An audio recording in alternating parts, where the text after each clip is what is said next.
وہاں پہ آ کے ہم 3-4 دن تک تو ہم ان کے ساتھ انگیج رہے. صحیح. ہم نے ان سے ملنے کی کوشش کی, ہم نے اپنا اسکیجول شیئر کیا کہ جی اس میں بتائیں کون سا غیر اسلام قابل اعتراض چیز تو ہم اس کو نکالیں گے. لیکن مقصد ان کا یہ نہیں تھا, کوئی اسلام نہیں تھا, ان کا اپنا پرسنل ایجنڈا تھا, کسی کا فیڈ کیا ہوا ایجنڈا تھا. تو پیڑ لوگ تھے کچھ لوگ, انہوں نے علماء کو بھی بدنام کیا, دارل کو بھی بدنام کیا. بہت افسوس ہوا, یوتھ کو کھیلنے نہیں دیا گیا. ایک دن پورا انہی لوگوں نے باقاعدہ مسلح ہو کے آ کے گراؤنڈ پہ قبضہ کیا. لیکن وہ چاہتے تھے کہ ہم تصادم کریں ان کے ساتھ, یوتھ تصادم کرے, دارل کی اور بدنامی ہوتی. لیکن ہم نے اوائڈ کیا, ہمارے اوپر الزامات بھی لگے, ہمیں دھمکیاں بھی ملی, سب کچھ ہوا, لیکن ہم نے صبر کا دامن ہاتھ سے نہیں چھوڑا.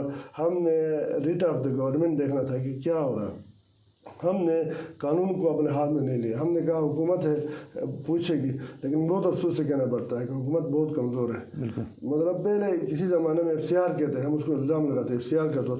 FCR میں ایک لیوی کا حوالدار ہوتا, پورے علاقے کا لا اینڈ آرڈر کو کنٹرول کرتا. آج اتنی بڑی پولیس, اتنی بڑی جی بی اسکواڈ اور دنیا کے ادارے, لیویز, بڑے تنخواہ کروڑوں میں, صرف دیامر نہیں تحصیل دارل میں لا اینڈ آرڈر فورسز کے اوپر تنخواہوں میں جاتی ہے. ٹھیک. لیکن خاموش تماشائی بننا, یہ اس علاقے کے لیے, اس ریجن کے لیے, پورے ملک کے لیے, میں تو کہتا ہوں سوال نہیں ان سے پوچھنا چاہیے. میں تو چیف کورٹ آف جو علی بیگ صاحب اور اپلیٹ کورٹ کے چیف, اس سے سوال کرتا ہوں, ان سے گزارش کرتا ہوں کہ سموڈو لے لیں, پوچھیں ان سے. اگر یہ کرنا تو ان کو بس یہ تماشا دیکھنے کا تنخواہ لے رہے ہیں. مطلب کسی بندے نے آ کے اس گراؤنڈ میں, آپ کیا سمجھتے ہیں سر, جو ایلیمنٹ اس ایونٹ کو رکوانے کی کوشش کرتے ہیں, ان کا اصل مقصد کیا تھا؟ کیونکہ وہ دارل ہم نے بھی دیکھا, اتنی خوبصورت وادی ہے, وہاں کا اتنا بہترین کلچر ہے, وہاں کے اتنے مہمان نواز لوگ ہیں. اگر لوگ فرض کرے آ بھی جاتے تو ان کی صحت پہ کیا اثر پڑتا تھا؟ اس سے ان کو پتہ ہی نہیں تھا. بیسیکلی انہوں نے چند لوگوں کو بس پے کیا, اور جو پیچھے پولیٹیکل جو بیک گراؤنڈ پہ لوگ پلیئرز تھے, انہوں نے پیسے دیے, ان کو کہا کہ جی اس کو خراب کرو. پھر ہمارے لوگ سادہ ہے, اسلام پسند ہے, امن پسند ہے, تو انہوں نے کہا یار واقعی اوپر سے لڑکیاں لا رہے ہوں گے. ایک چیز ہوتا ہے, ایک بندہ قتل ہوتا ہے تو 302 کا FIR تب ہوتا ہے جب بندہ قتل ہوتا ہے, یا 307 کا. لیکن انہوں نے کہا کہ یہ بندہ یہ کر رہا ہے. حالانکہ ہم نے کہا تھا 3 یا 4 بندے ہمارے پیراگلائڈر آتے تھے, مرد تھے, وہ بھی جس طرح گلگت میں ہر جگہ ہوتا ہے, وہاں اسی طرح انہوں نے پیراگلائڈنگ کرنی تھی, اوپر سے چھلانگ مارنا تھا, پہاڑ سے نیچے آ کے گراؤنڈ میں اترنا تھا.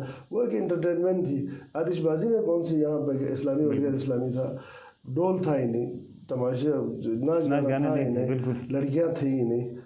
تو پھر کہاں سے آ گئے یہ سارا خرافات؟ میڈیکل کیمپ پہ پابندی لگائی کہ میڈیکل کیمپ نہیں کرو کیونکہ وہاں عورتیں مطلب وہ بے پردہ ہوتی ہیں. یار میڈیکل کیمپ ہم نے غریبوں کے لیے لایا تھا. میڈیکل کیمپ جو پے نہیں کر سکتے, جو میڈیسن کا وہ نہیں دے سکتے, ان کی ٹیسٹ ہوتے, لیبارٹری ٹیسٹ ہوتے, اور ان کا ایگزامینیشن ہوتی. بڑے بڑے ڈاکٹر, GB کے سب سے بہترین ڈاکٹر ادھر آ رہے تھے, پاکستان سے انٹرنیشنل لیول سے لوگ آ رہے تھے. ان کو ٹریننگ دیتے, ان کو چیک اپ کراتے, الٹرا ساؤنڈ کراتے, چھوٹے موٹے آپریشن ہو جاتے. لیکن اویئرنیس ملتی لوگوں کو. سب سے زیادہ فائدہ دارل والوں کا تھا. دارل کے لوگوں کا کاروبار چلتا. ایکسپیکٹڈ یہ تھا 60 کروڑ سے 1 ارب روپے اگر 7 دنوں میں لوگ وہاں انفلکس ہو جاتا. پھر بڑے بڑے جیسے لاشاری صاحب جو لکسس ہوٹل کا مالک, اس نے کہا تھا میں آؤں گا. دارل بہت خوبصورت جگہ ہے, میں کہوں میں پورے جی بھی دیکھا ہے, میں نے سوئٹزرلینڈ بھی دیکھا. سوئٹزرلینڈ آرٹیفیشیل ہے, لوگوں نے بنایا ہے, اسی طرح پہاڑ ہے, اسی طرح جنگل ہے. ان کے پتہ ہے پوری معیشت کا دار و مدار ٹوریزم اور ڈیری فارم پہ ہے. یہ جو گائے پالتے ہیں, دودھ لسی وغیرہ بیچ کے پورے معیشت. ہمارے ساتھ ظلم یہ ہوا کہ پہلے ہمارے پاس یہ ٹورسٹ آتے ہی نہیں تھے. اسلام آباد میں آیا تو کہتے یہ کرمنل ایریا نہیں جاؤ. اب اس دفعہ یہ ظلم کیا گیا کہ جی اسلام کے نام پہ چند لوگوں نے آ کے یرغمال بنایا, گراؤنڈ پہ قبضہ کرنا. وہ آپ کے سیاسی مخالفین تو نہیں تھے سر؟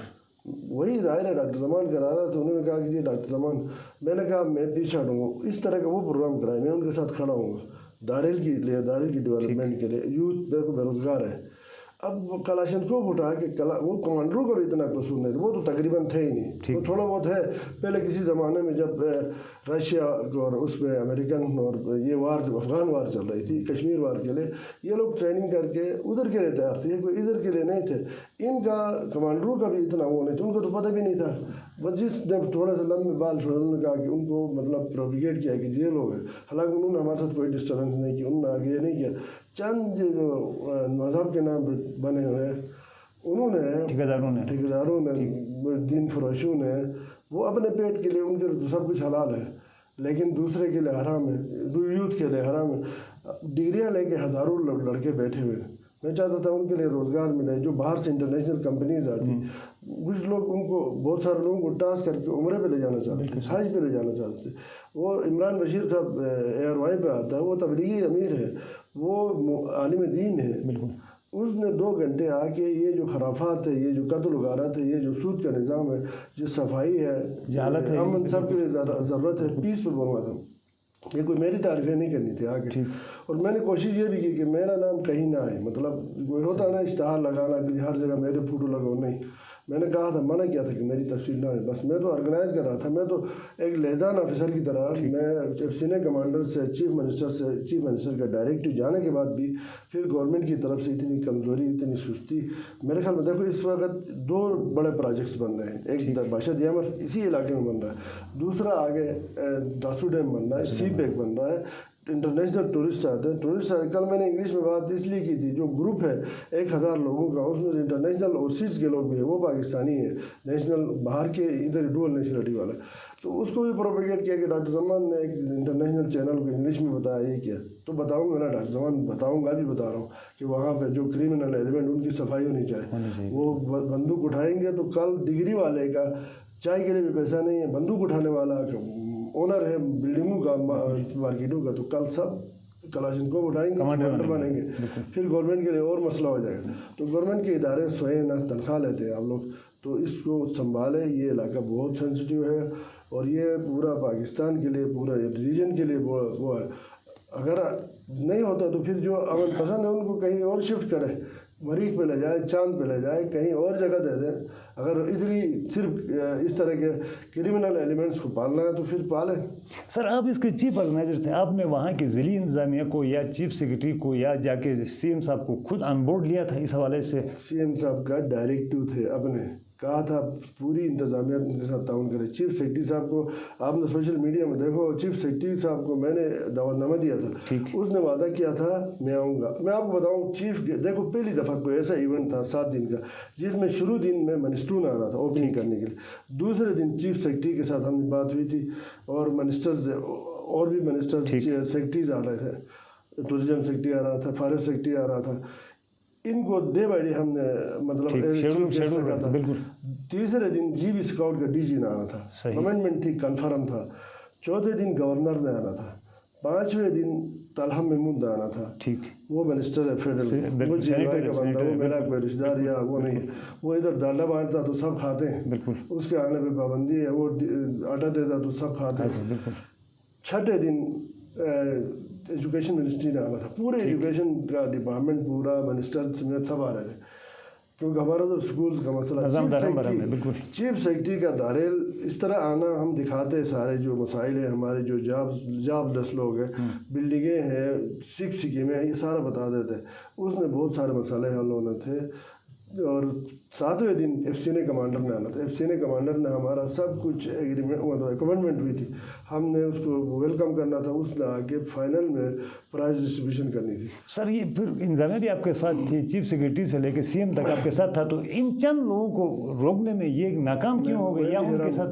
پھر ہماری ڈویژنل انتظامیہ کمشنر دیامر التمش جنجوہر صاحب جو بہت ایکٹیو آفیسر ہے، ان کے ساتھ میٹنگ ہوئی، اس نے آن کیا، اس نے کہا ہم کریں گے، ڈی سی کو ڈائریکٹو دیا، ڈی سی نے نیکسٹ ڈے پورے ہیڈ آف ڈپارٹمنٹس کے ہمارے ساتھ، ہماری جو مینجمنٹ ٹیم ہے، میں ایک دن بیٹھ کے وہاں یہ میٹنگ کر کے آیا کہ انہوں نے ذمہ داریاں دیجیے، یہ ذمہ داریاں کریں گے۔